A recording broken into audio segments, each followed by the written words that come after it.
Bonjour à toutes et à tous, bienvenue à bord du Trigondo. Prenez place, installez-vous confortablement pour ce petit moment de détente et de réflexion. L'ensemble de l'équipage souhaite une très bonne fête à toutes les Marie, les Lise-Marie, les Marie-Élisabeth, les Marie-Lise. Nous fêtons aujourd'hui la visitation de la Vierge Marie. Aujourd'hui, j'ai envie, une fois n'est pas coutume, de partager avec vous un peu de cette histoire. La Mère de Dieu ne pouvait contenir la joie de l'annonce qui lui avait été faite. Elle ne pouvait pas encore la partager avec Joseph, qui, pour le moment, n'aurait pu la comprendre. Elle va rejoindre sa cousine Élisabeth, enceinte comme elle. Et Jean-Baptiste partage cette allégresse en tressaillant dans le sein de sa mère. La fête de la Visitation commémore la sainte rencontre de deux enfants à naître, et le Magnificat de Marie qui jaillit de son exultation. En ces jours-là, Marie se mit en route et se rendit avec empressement vers la région montagneuse, dans une ville de Judée. Elle entra dans la maison de Zacharie et salua Élisabeth. Or, quand Élisabeth entendit la salutation de Marie, l'enfant tressaillit en elle. Alors Élisabeth fut remplie d'Esprit Saint et s'écria d'une voix forte : « Tu es bénie entre toutes les femmes, et le fruit de tes entrailles est béni. » Évangile de Saint Luc. Parfois, il est bon de se souvenir d'où l'on vient. Par exemple, pourquoi l'on fête les mamans ce week-end. Quoi qu'il arrive dans la vie, n'oubliez jamais le ventre qui vous a porté et le sein qui vous a nourri. Soyez-en reconnaissants, ce sont eux qui vous ont donné la vie. Allez, parez au décollage. Le ciel est pâle aujourd'hui. Quelque peu nuageux, il fait frais. Le soleil et la lune se rejoignent en Gémeaux. Une nouvelle lune, un nouveau cycle, propice à la communication et aux échanges. Mercure et Uranus sont en Taureau, nous invitant à opérer des changements concernant la Terre-mère, peut-être la mer. Quel rapport? Je suis désolée, il y a des travaux, c'est infernal. Peut-être la mer. Quel rapport avez-vous avec votre mère? Y a-t-il des changements à y apporter? Une meilleure, voire une reprise de communication? Ou au contraire, est-ce la rupture? Vénus a quitté le Bélier et vient en Taureau, plus douce et féminine. Elle aussi revient à l'élémentaire. À l'élémentaire. Jupiter est toujours en Bélier, nous apportant beaucoup d'énergie de feu et, a priori, beaucoup d'esprit aussi. Poursuivons notre voyage et allons voir les anges. Aujourd'hui, mardi 31 mai 2022, nous sommes dans la vibration du nombre 69. Ce nombre forcément me fait aussitôt penser au signe maternel par excellence, celui du Cancer. Il n'y a pas de hasard. D'ailleurs, les anges nous parlent de sensibilité, qui est également une particularité de ce signe d'eau. La sensibilité est un don. Sachez que vos émotions vous aident à exploiter les aspects authentiques et importants de votre être. Aussi, aujourd'hui particulièrement, demandez-vous, qu'est-ce que je ressens? Bon, je suis désolée, ça tombe vraiment mal. Ça martote dans tous les coins. J'ai pas été je me suis pas levée très très tôt ce matin. Allez, pour le message. Oui, des fois je fais des contractions, message, ange, ça devient messange. Pour le message du ciel, j'ai choisi les anges de l'abondance. Et ce sera celui-ci. Ah, tiens. Alors, ils nous disent: affrontez vos peurs d'ordre financier. Quand vous affrontez vos peurs du succès et de l'échec avec honnêteté, celles-ci n'ont plus d'emprise sur vous. Libérez-vous de vos peurs cachées en les examinant à la lumière de la conscience et vous découvrirez que vous n'avez aucune raison d'avoir peur. Car tous les gens qui ont réussi ont déjà eu à lutter avec le doute de soi et ils s'en sont libérés. Bon, alors, affrontez vos peurs du succès et de l'échec. Affrontez le doute de soi.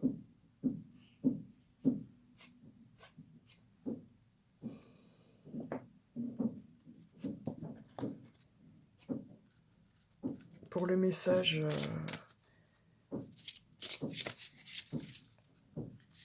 de l'homme, j'ai choisi, eh bien écoutez, le messager du ciel par excellence, surtout en ce jour de la visitation, l'archange Gabriel. Et ce sera ce message. Et il nous dit, restez vous-même, décidément, luttez avec le doute de soi, restez soi-même. Ne soumettez pas vos idées au compromis, écoutez et suivez votre voix intérieure, faites confiance. Donc une fois encore, nous avons le même message qui nous dit d'avoir confiance en soi et à peut-être autre chose de plus grand que soi. Pour nos amours, j'ai choisi les anges de l'amour. Les anges de l'amour qui nous parlent une fois de plus de codépendance. C'est le même message qu'hier.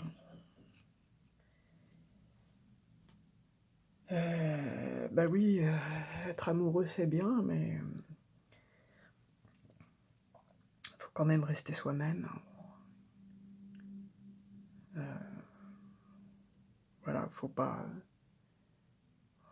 tout sacrifier non plus à son compagnon ou à sa compagne, faut pas s'oublier totalement.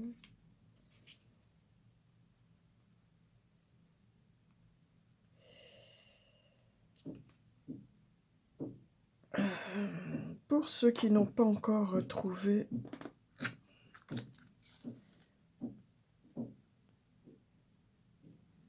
leur âme sœur, leur moitié, leur complémentaire, un petit message, petit oracle de l'âme sœur, et ce sera celui-ci. Oh, qui nous dit l'amour est parfait. Eh bien, ah, ma chienne dit oui, aussi.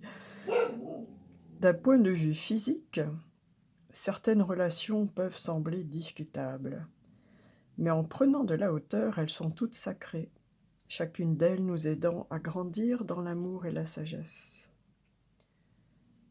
Mais oui, le physique, c'est pas ce qu'il y a de plus important. Le physique, ça passe avec le temps.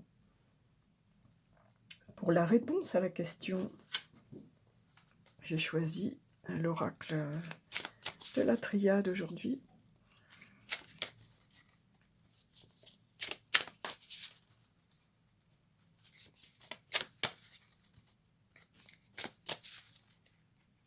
Et la fusion, ben écoutez,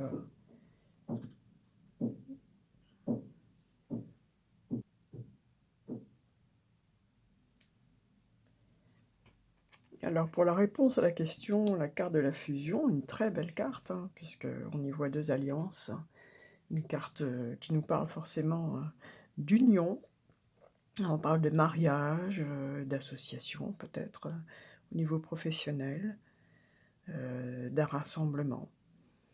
Au niveau d'un caractère, d'une personnalité, la fusion représente une personne pour laquelle la famille revêt une grande importance. Elle entretient avec les membres qui la composent des liens solides et privilégiés. On parlait du rapport avec la mère aujourd'hui, avec la fête des mères et la Vierge Marie. À la terre, l'élémentaire, au niveau énergétique asiatique par exemple, l'élémentaire nous parle autant de la nature, de mère nature, que de sa mère. Et dans l'organisme, ça correspond, à la rate et à l'estomac. Donc oui, je disais, à caractère entier, elle se donne sans compter et souhaite ardemment construire un couple. Elle a besoin de se sentir en osmose avec les siens. Cependant, ce désir, nous dit-on, peut la faire agir émotionnellement sans discernement et l'entraîner à donner sa confiance ou son amour à des personnes qui n'en valent pas la peine ou pourraient profiter d'elle et la tromper. Ça rejoint un petit peu, le message, qu'on a là.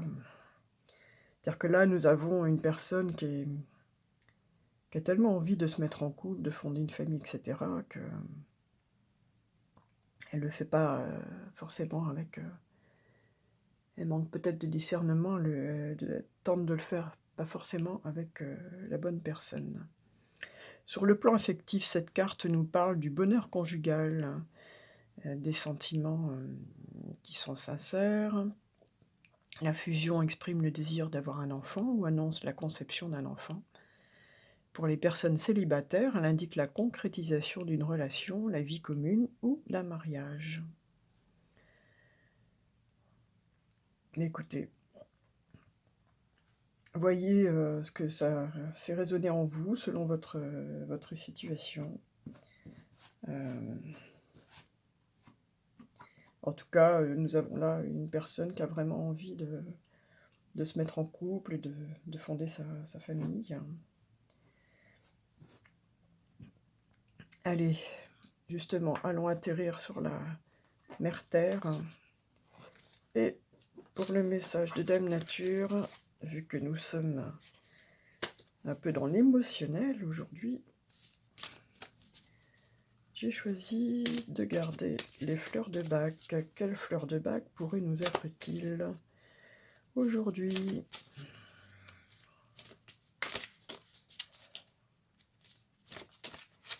Eh bien, ce sera celle-ci. La verveine, j'aime beaucoup la verveine, ça sent très très bon. La verveine, c'est bien pour se détendre, particulièrement. Effectivement, on nous parle de lâcher prise. Je lâche prise, j'accorde un espace aux autres, j'admets la juste mesure. Alors, on parle d'équilibre qu'on peut retrouver sur un plan plus concret, plus matériel, avec la carte de la fusion qui nous parle d'équilibre, de partage. Voilà, il faut en toute chose savoir trouver un espace pour tout le monde et de l'équilibre. Alors, 31, verveine officinale, la fleur de l'enthousiasme. Du zélé missionnaire au porte-drapeau, nous dit-on. L'état de blocage peut se manifester par un surmenage physique par excès de zèle pour une bonne cause, d'esprit missionnaire jusqu'au fanatisme. Attention à ne pas manquer de discernement, ne pas s'oublier, rester soi-même. Donc, après utilisation de cette fleur de bac et donc rééquilibrage de cet excès, on retrouve un potentiel positif, une force de persuasion dont on évite d'abuser. Voilà. Il y a encore cette notion de manque de discernement, de peut-être quelqu'un qui a une forte emprise sur quelqu'un d'autre. Alors, moi je pense aussi à une autre fleur de bac qui peut être utile dans ce type de situation, c'est les fleurs de bac qui ont un rapport avec l'énergie de fixité, d'identité, et notamment je pense à Gorse. Gorse, c'est le jonc, il me semble, si j'ai bonne mémoire. Mais il y a des fleurs de bac qui sont là pour vous ancrer, pour vous ramener à vous-même, si vous avez tendance à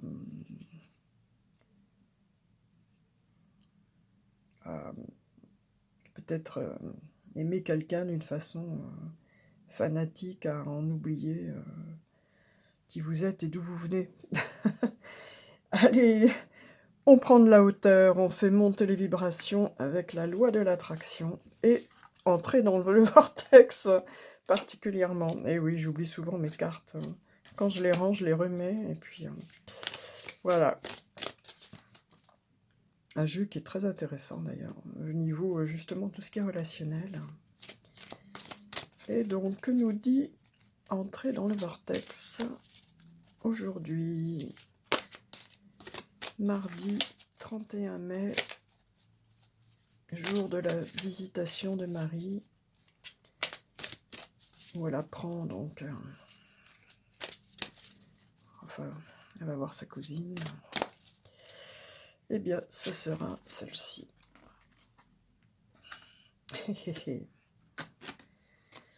Ouais. Les pensées que j'ai déterminent les relations que j'attire. On en revient à cette même notion de peut-être de manque de discernement et d'être avec la bonne personne. Les pensées que j'ai déterminent les relations que j'attire. Non seulement le pouvoir de vos pensées détermine quelle sorte de personne entre dans votre vie, mais il détermine aussi la manière dont celle-ci se comporte avec vous. C'est vous le penseur, l'attireur vibratoire de votre expérience. Et les pensées que vous avez déterminent tout dans la vie que vous vivez. En orientant votre attention vers les aspects positifs des personnalités et des comportements de ceux avec qui vous partagez la planète, vous entraînerez votre point d'attraction uniquement dans la direction voulue. Voilà. Ouais, c'est pas toujours évident. C'est pas toujours évident.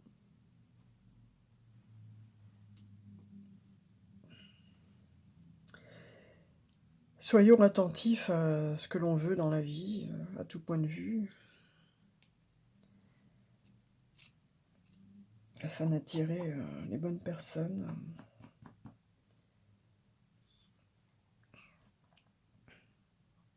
Bon, le petit Trigone est un petit peu... il traverse une zone un peu de turbulence actuellement. Je pense que ça se ressent, ça s'entend.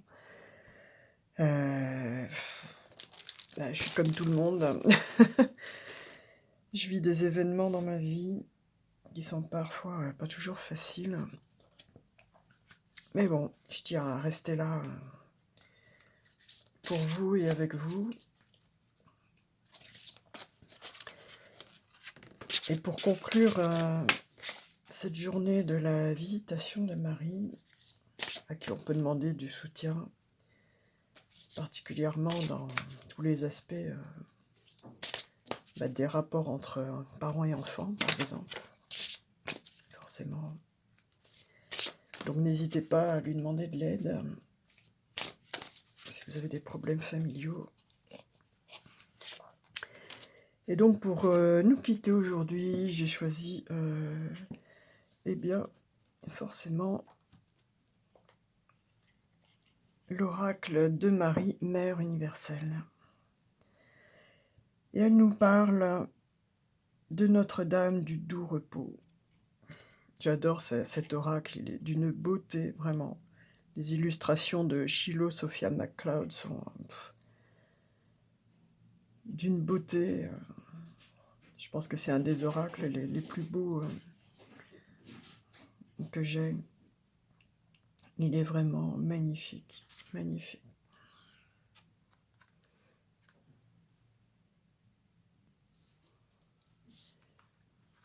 Et le message de Mère Marie nous dit aujourd'hui ceci. Je sais à quel point tu as essayé, et les efforts que tu as dépensés, le travail que tu as accompli. Même si tu estimes ne pas en avoir fait assez, je vois toutes les difficultés que tu as dû endurer, tout ce que tu as fait pour surmonter les défis. Tu réussiras, tu es capable. On rejoint cette notion d'avoir confiance en soi. Mais la terre elle-même a besoin de se retirer et de se reposer afin de se renouveler et de continuer à produire. Pour l'instant, mon bien-aimé, il est temps de te reposer. Sois avec moi. Suspends ton activité et ton jugement, et lâche prise. Bien que des solutions puissent quand même te parvenir, l'heure est venue de rester simplement avec moi. Viens, allons nous reposer ensemble dans la douceur de l'amour divin.